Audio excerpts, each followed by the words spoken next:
What is up, New England Patriots fans? Are you guys ready for what is cooking behind the scenes in Foxborough? The air in Massachusetts is getting thick, and what I have to tell you today is going to completely change how you view the future of our dynasty under Mike Vrabel. We are talking about an explosive reunion being teased, a defensive star who might be on his way out, and a potential divisional betrayal that would break the NFL. You are not going to believe what we have on the menu today. So grab a seat, smash that like button, and let's dive right into the news. Also, make sure to subscribe because we are closing in on that 1,000 sub goal. You know the old saying that where there is smoke, there is fire? Well, the smoke in Foxborough is turning black, and it is shaped like one of the best wideouts in the league. The connection between Coach Vrabel and the stars he coached up in the past is something nobody should sleep on. And the name on everyone's lips is A.J. Brown. Just imagine this beast in the flying Elvis helmet, being the true #1 target we have been desperate for to cement this new era.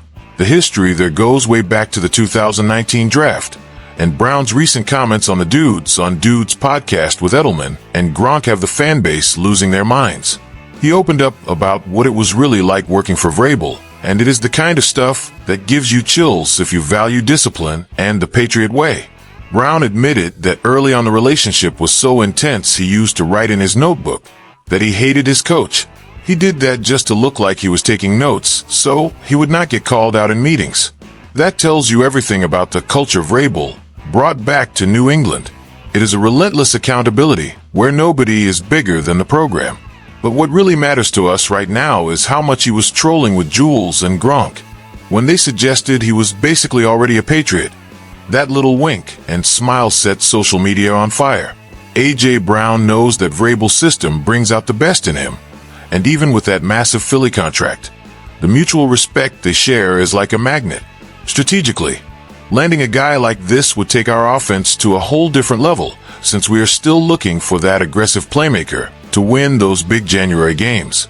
The fans are already starting the campaign, flooding his mentions with jersey swaps. A trade like this would be an absolute earthquake in the AFC East. Vrabel wants winners and guys he does not have to teach the championship mentality to. And Brown has that DNA in his blood.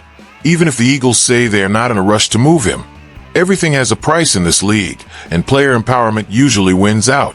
If you think that is the only chess move Vrabel is planning for this roster, just hold on, because what is coming up on the defensive side is even more wild.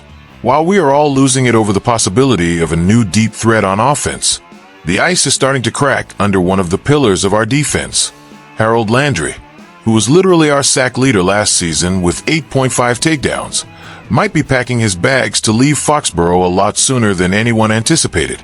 It is a total shocker since he came over with Vrabel's full blessing from those Tennessee days on a 3-year deal worth over $43 million. But the NFL is a cold business, and word on the street is that the 29-year-old veteran might not have the knees left to handle the insane pace our scheme demands. The situation is getting tense because the numbers do not lie, and his physical drop-off at the end of the year was a massive red flag for the coaching staff. He got dinged up in Week 6, tried to tough it out, but the body gave out again in Week 12, and the Patriots had to baby him even through practices. The uncertainty really hit home when we saw him play only 14 defensive snaps in the Super Bowl. 14. For a guy who is supposed to be the terror of the edge, that is basically nothing. Christopher Price over at the Globe dropped the bomb that the front office might already be looking for younger and more consistent legs for the line, which puts a massive question mark over Landry's spot for 2026. Strategically, the Patriots are at a brutal financial crossroads. If they cut Landry now, the cap hit is disgusting with $15 million in dead money. The most logical path would be a contract restructure to make him cheaper. But would he actually take a pay cut after leading the team in sacks? Fans are split between being grateful for what he did and being terrified of being stuck with a guy who lives in the trainer's room. While this stalemate with the vet hangs over our heads, two other guys who played their hearts out, Clavon Chaisson and Jalen Hawkins, are about to hit the open market, and they already sent the message that they want to stay home. But wait, because what comes next is even more unbelievable. If you thought the pass rush drama was enough to keep you up at night, buckle up because the trade market just exploded with a rumor that could redraw the map of the AFC East.